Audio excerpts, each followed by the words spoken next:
Ya, Baik, dokter. ini adalah tentang rheumatoid arthritis. Jadi kalau untuk rheumatoid arthritis, dia adalah suatu penyakit autoimun ya. Jadi berbeda dengan OA. Kalau OA itu dia degeneratif, maka kalau RA ini dia lebih disebabkan karena faktor autoimun.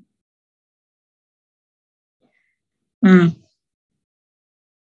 penyakit autoimun ini biasanya namanya autoimun itu banyaknya memang tidak diketahui etiologinya. Jadi memang tidak ada, bukan karena apa-apa, memang disebabkan karena proses autoimun yang terjadi erosi di jaringan sinovitisnya ya. Nah, terus biasanya dia simetris.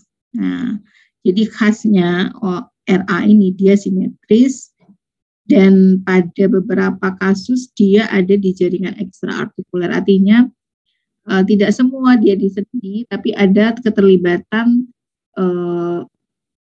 seperti autoimun pada umumnya. Jadi kalau autoimun itu kan memang kita tahu kalau kita menemukan seorang pasien yang mengalami autoimun, harusnya kita lacak.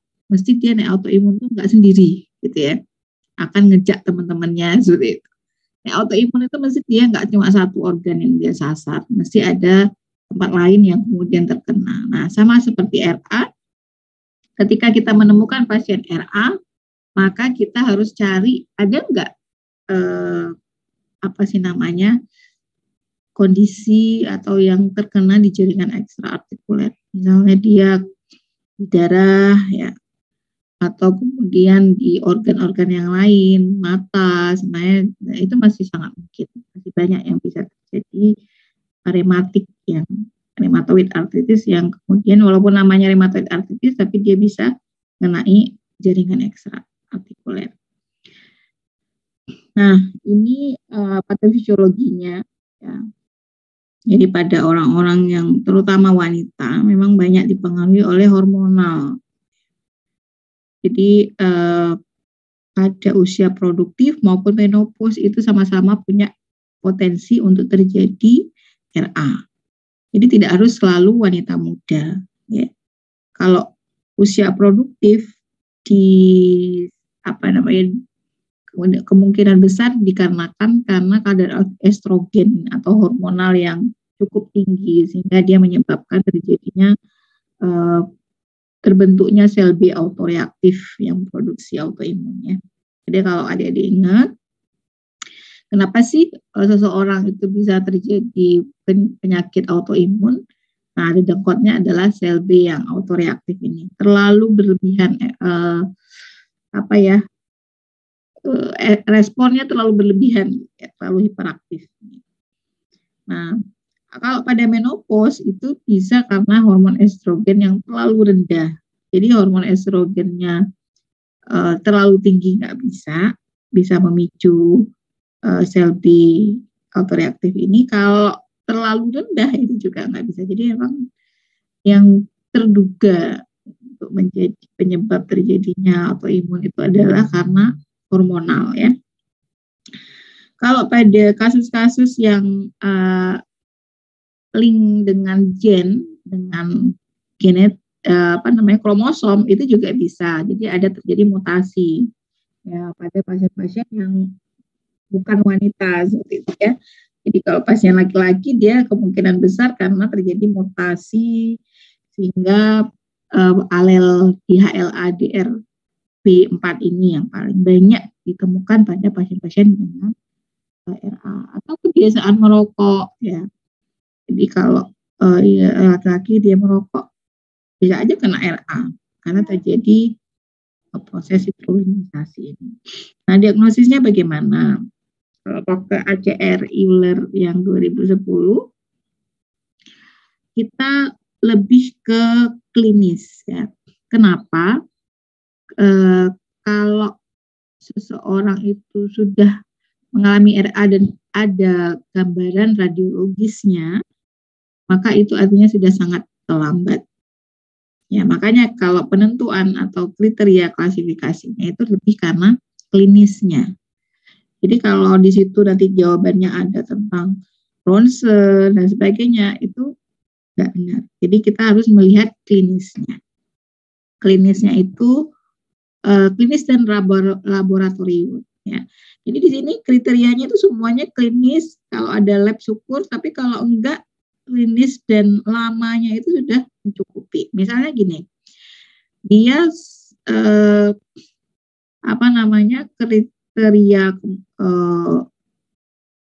kriteria untuk terjadi artritis reumatoid itu adalah lebih dari 6. Kalau misalnya ada seseorang pasien dia kena di 10 sendi kecil, ya kan? 10 sendi minimal 1 yang kecil. Jadi 10 sendi simetris kiri kanan. Nah, terus kemudian kaki atau pinggang atau tulang belakang dan sebagainya itu dia bisa kena. Nah, itu sudah 5 misalnya. Kemudian lama sakitnya lebih dari 6 minggu, itu sudah mencukupi kriteria RA ini.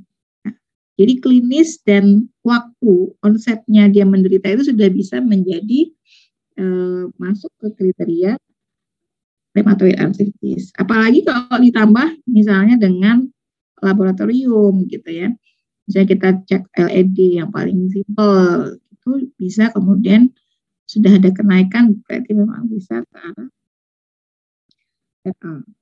Nah, kalau RA ini terjadi pada ronsen, kalau sudah terbentuk erosi yang dahsyat itu berarti kondisi RA-nya sudah delay ya, sudah lambat, sudah lama gitu ya, sudah terlambat ditemukan. Jadi dengan kriteria Euler ini harapannya adalah semakin cepat kita temukan, memang semakin baik karena semakin mencegah untuk terjadinya kecacatan. RA ini nggak bikin meninggal, ya, nggak bikin seseorang itu meninggal gara-gara penyakit rheumatoid arthritis, tapi cacat. Kualitas hidupnya menurun. Kalau dia usia produktif, dia tidak bisa berjalan atau kemudian melakukan aktivitas juga nggak bisa karena nyeri, maka itu akan menurunkan quality of life-nya. Jadi dia terjadi erosi di MCP, PIP ya, jadi bisa secara simetris. Nah, ini terapinya bisa karena dia autoimun, ya, prinsipnya ketika dia penyakitnya karena autoimun, maka kita biasanya akan memberikan terapi yang sifatnya imun supresan, ya. Jadi menekan sistem imunnya seperti itu. Nah, jadi bisa methotrexate, sulfasalazin, kloroquine, dan sebagainya. Oke. Ada yang mau ditanyakan untuk RA?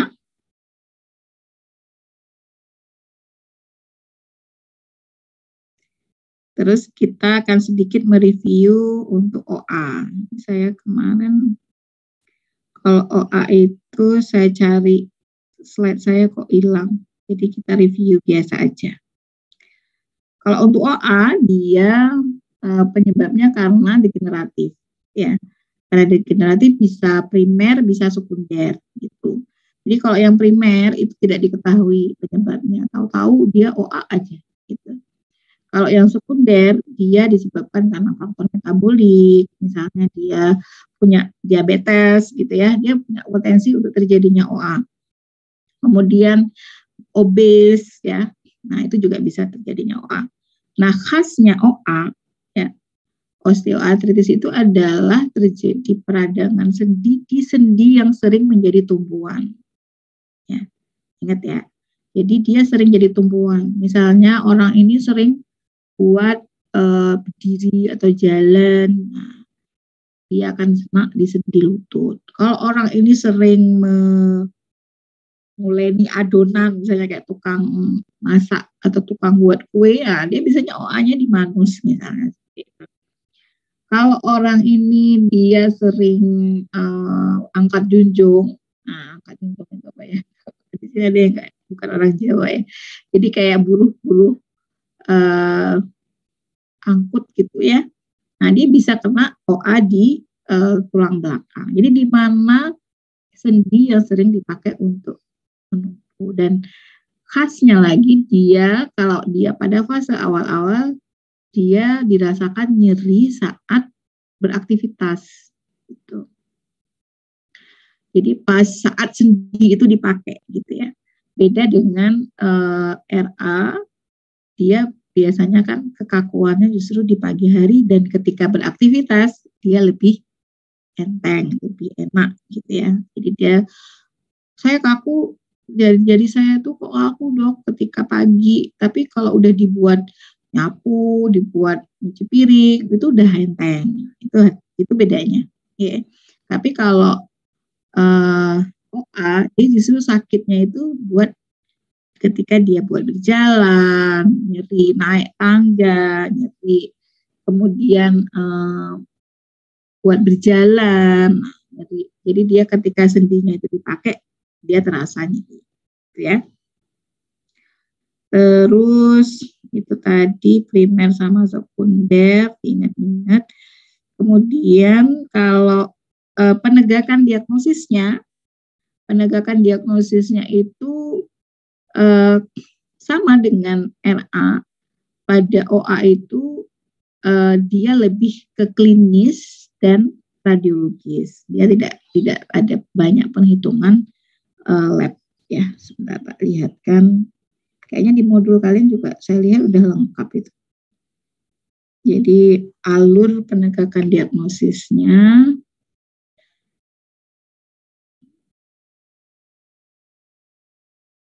pakainya ACR.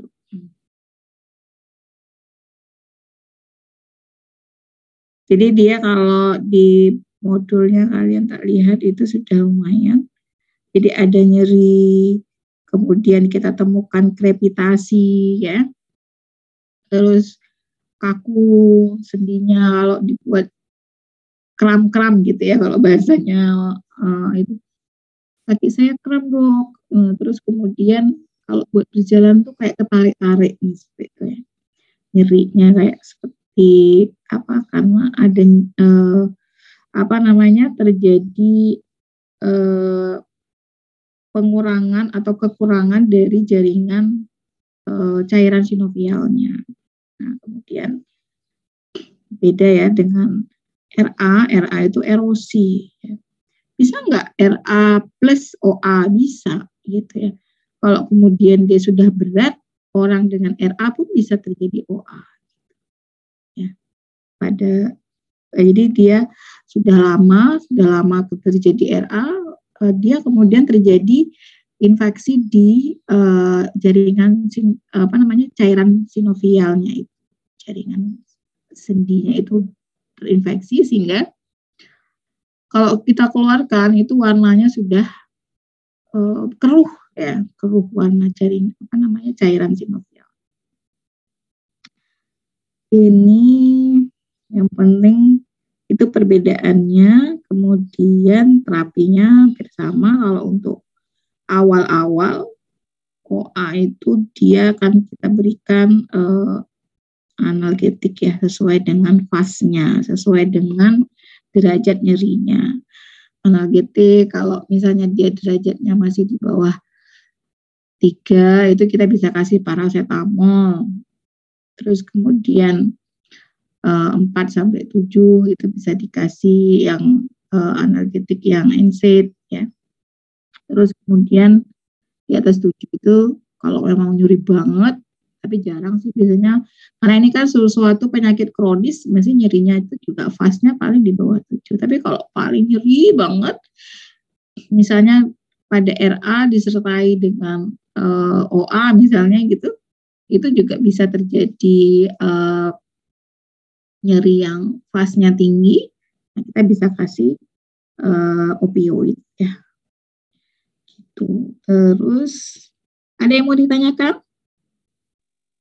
Izin dokter, belum direkod. Ya. Oh, ya Allah. Belum direkod ya. Recording in progress. Oke. Tapi sudah direkod masing-masing kan ya. Oke, siap. Nanti kita habis ini kita akan lihat soal contoh.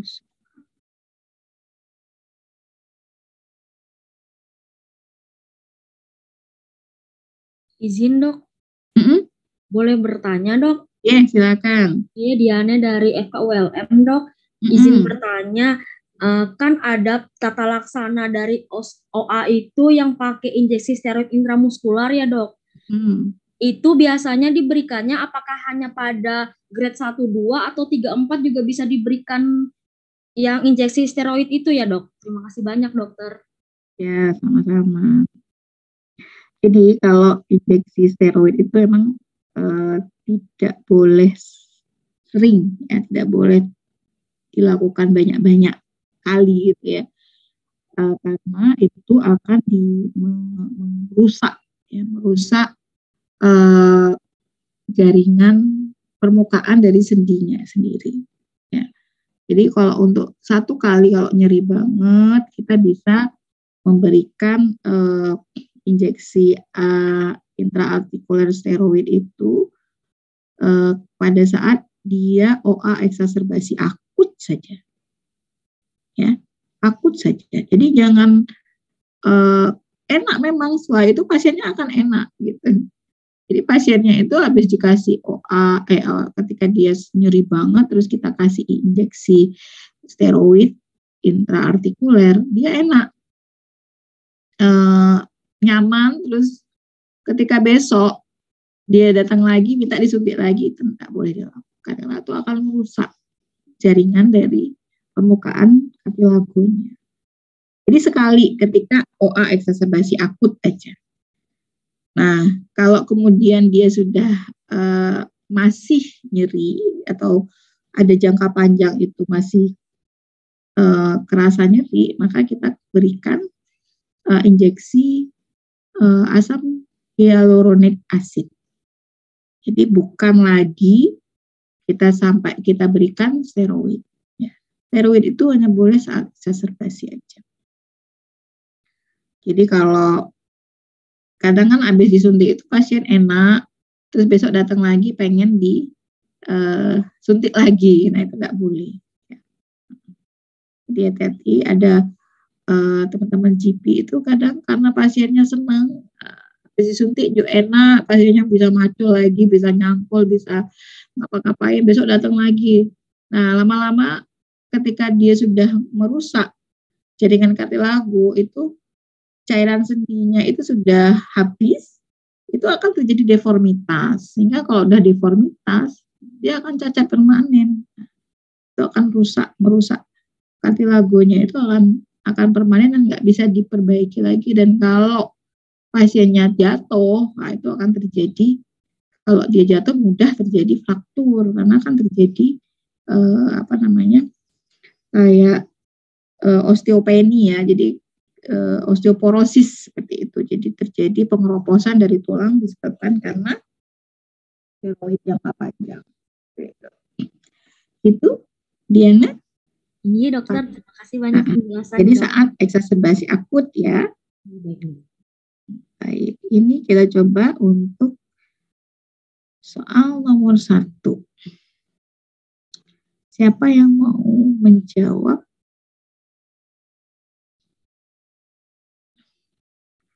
Perempuan 50. Ya, kalau caranya membaca soal sudah paham ya, adik-adik semua, teman-teman.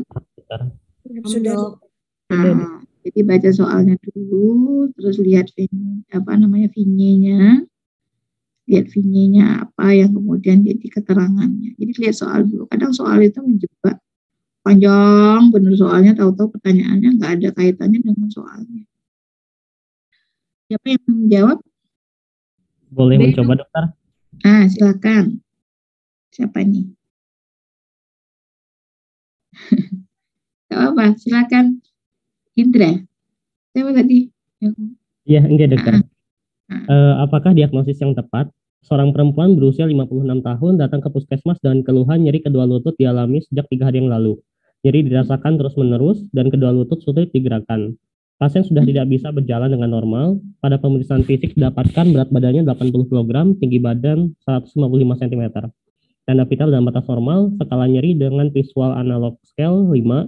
Pada pemeriksaan fisik didapatkan bengkak pada kedua lutut dan nyeri tekan. Ini diagnosisnya yang B, dokter, osteoartritis, soalnya dia obesitas dan dari visual analog scale-nya itu 5.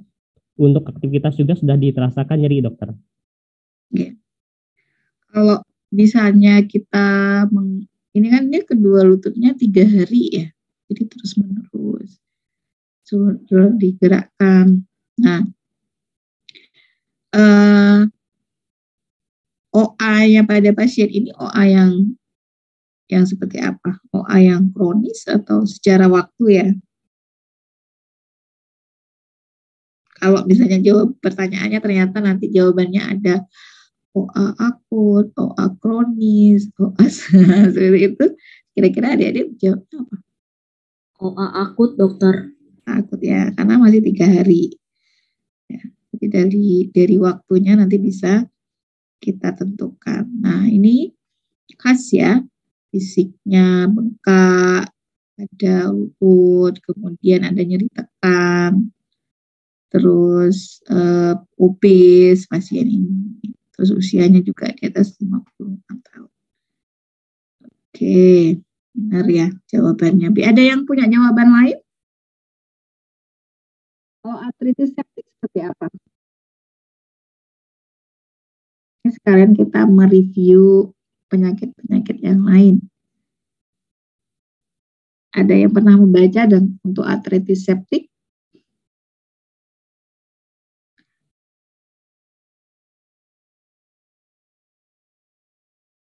Ada? Untuk artritis septik itu harus ada tanda-tanda inflamasinya, dokter. Nanti kalau misalnya pada darah lengkap itu ditemukan leukositosis.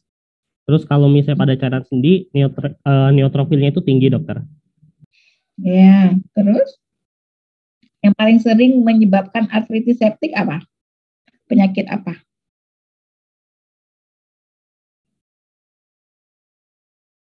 Jadi kalau yang paling sering menyebabkan artritis septik itu ISK.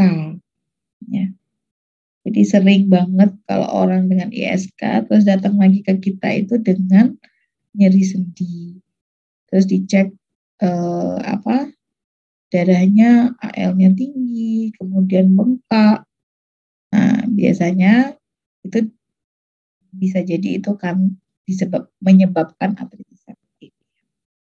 Jadi kalau kumannya sebenarnya kayak kuman apa namanya? E. coli gitu ya. E. coli itu bisa nyebabin artritis septik. Nah, kalau OA udah tadi, artritis good. Artritis good itu gimana? Radang sendi karena kristal monosodium urat, dokter. Tempatnya? Khasnya good? MTP1, dok. Jadi di MTP1 kadang ada biasanya V-nya ada kadar urik asidnya ya, kadar asam uratnya akan disampaikan biasanya. Terus predileksi yang paling sering di MTP.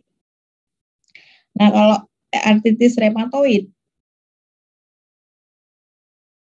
harusnya di sini harusnya disebutkan bilateral. Ini udah bilateral di lutut. Terus cuman dia tidak ada gejala kekakuan di pagi hari gitu ya. Di sini hanya disampaikan nyeri lutut yang sulit digerakkan. Kalau artritis inflamatif,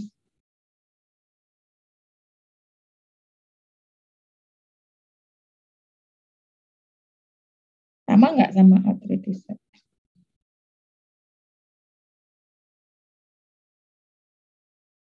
Jadi sekalian kita mereview yang lain.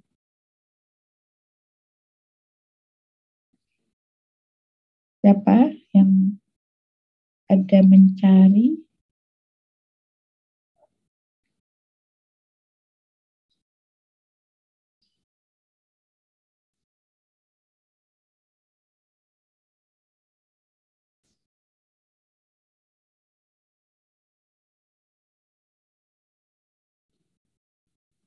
Jadi kalau artritis inflamasi itu ya peradangan sendi yang secara umum dia tidak khas punyanya siapa-siapa. Jadi dia bisa RA, bisa OA, ya, bisa artritis septik yang kalau dia terjadi peradangan dia akan mengalami, dia bisa OA juga gitu, bisa good artritis juga. Gitu ya.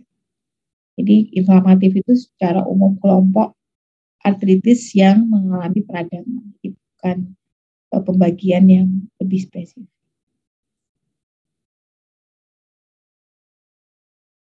Nomor 1 sudah jelas nih, nomor 2.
Nomor 2, siapa yang mau mencoba menjawab?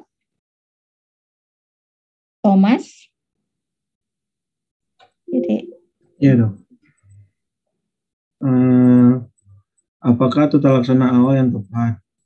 Seorang laki-laki usia 56 tahun datang ke puskesmas dengan keluhan nyeri kedua lutut dialami sejak 5 hari yang lalu. Nyeri memberat saat beraktivitas. Pasien adalah pelari jarak jauh di masa mudanya. Pada pemeriksaan fisik, tanda vital dalam batas normal dengan skala nyeri visual analog scale 3. Pada pemeriksaan fisik ditemukan tinggi badan 160 cm, berat badan 53 kg, bengkak pada kedua lutut, nyeri tekan, bunyi krepitasi saat digerakkan. Ini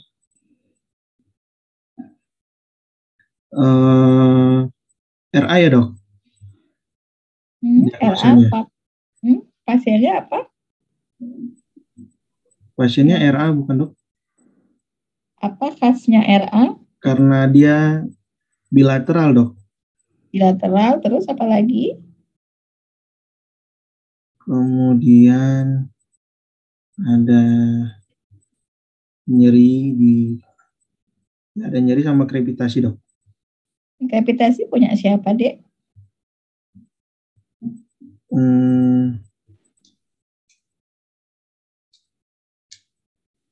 Osteoartritis dok. Osteoartritis, ya Wira, osteoartritis. Gimana dek tadi?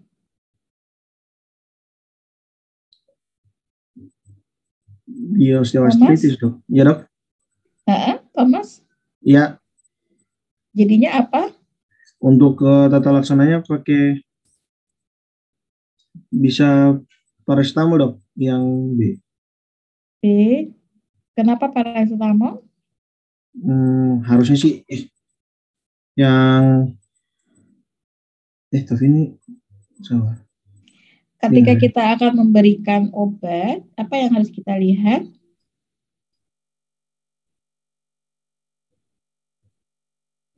Dia jadinya skalanya berapa? Ya, sekali. Jadi visual analog scale-nya yang dilihat ya Thomas. Ya dok. Nah, dia kalau fase-nya 3, ngasihnya apa?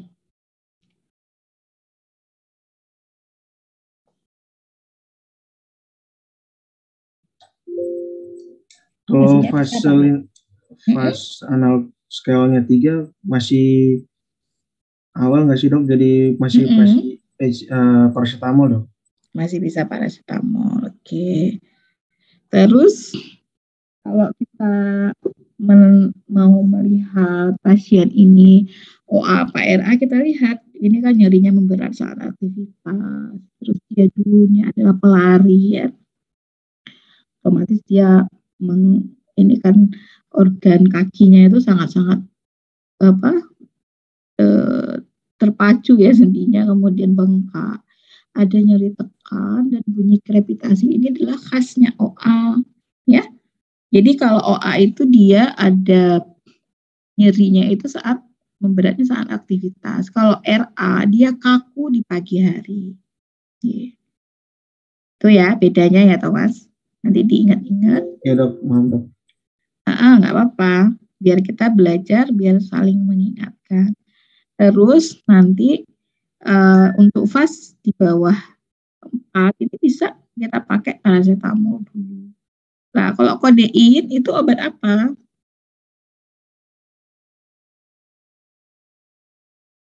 Kodein obat apa, Dek?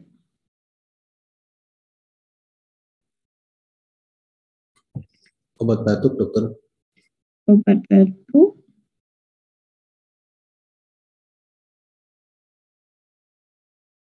Terus kalau dosisnya berapa kalau kodein? Sekalian review dosis obat.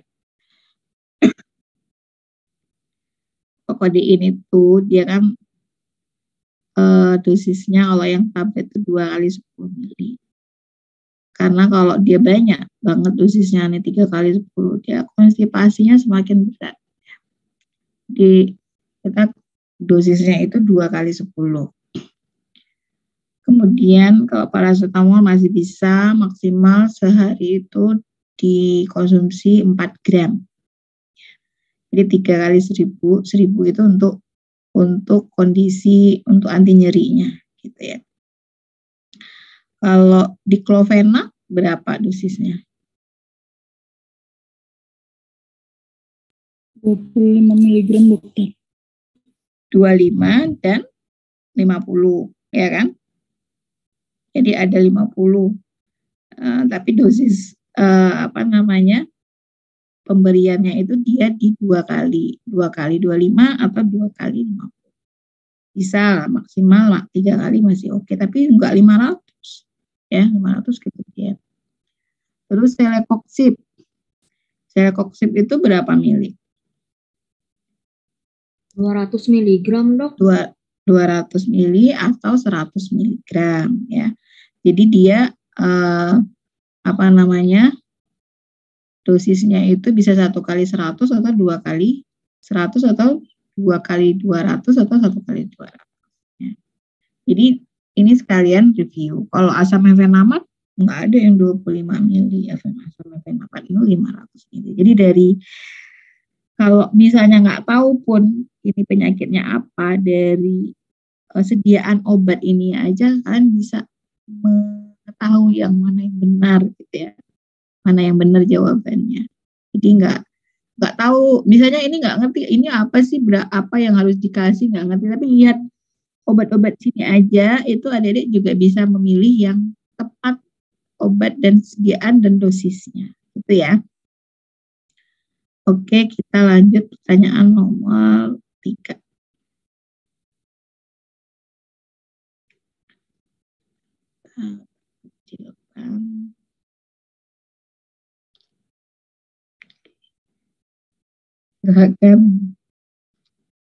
Silakan yang mau menjawab.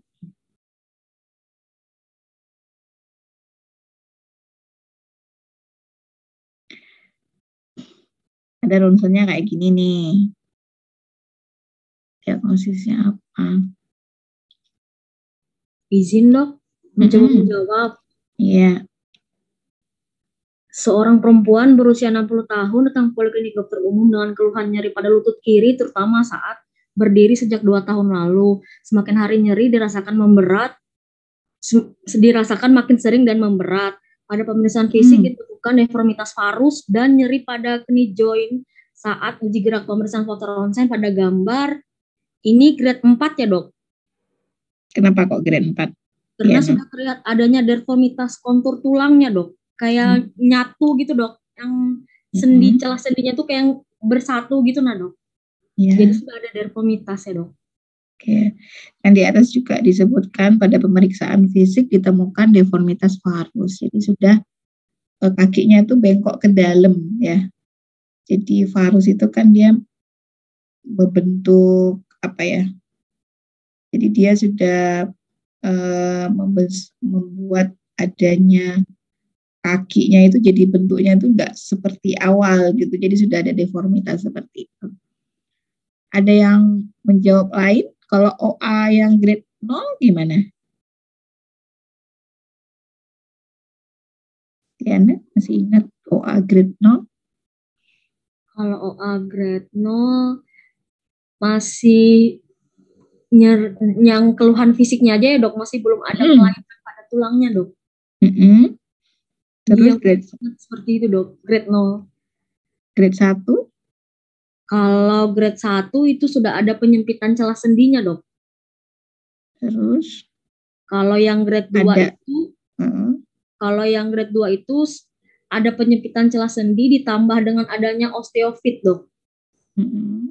Kalau yang grade 3 itu adanya osteopit dan sudah ada sklerosis. Kemudian untuk yang grade 4-nya itu ada sklerosis sama deformitas kontur tulang dok.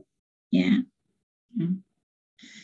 Oke, jadi itu ya yang ini tadi jawabannya memang ini sudah grade 4 karena sudah ada adanya sklerotik juga ya yang putih ini.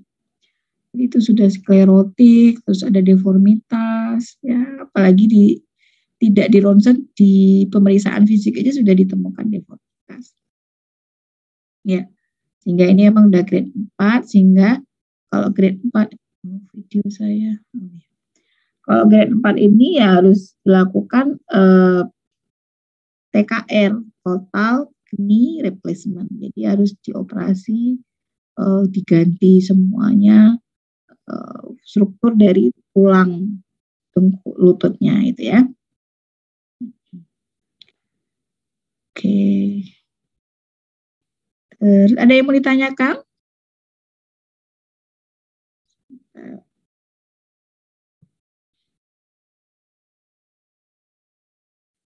Ada yang ditanyakan?